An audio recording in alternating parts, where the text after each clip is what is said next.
dito, ayun po ay nasasaksihan nyo ang cash turnover. Ito po ay parte ng restitution. Dito po si Attorney Emil Hoven para po para tatawanan ang kanyang kliyente na si Engineer Henry Alcantara para pangunahan ang pagka-turnover ng what appears to be 110 million pesos in cash. Okay, pagkatapos po nito, tayo po ay liliban doon sa kabilang kwarto at doon po kami tutugon sa inyong mga katanungan.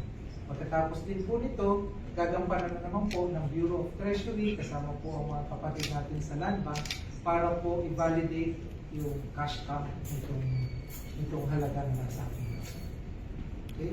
So, ito po ang mangyayari ngayong hapon. Kanina po galing, sir? Uy, sabi ang tanong sa kanila. Okay. Sa kapila tayo So, kasi we need to secure it. Okay? Okay. I hope you Thank you, understand the security issues with this amount.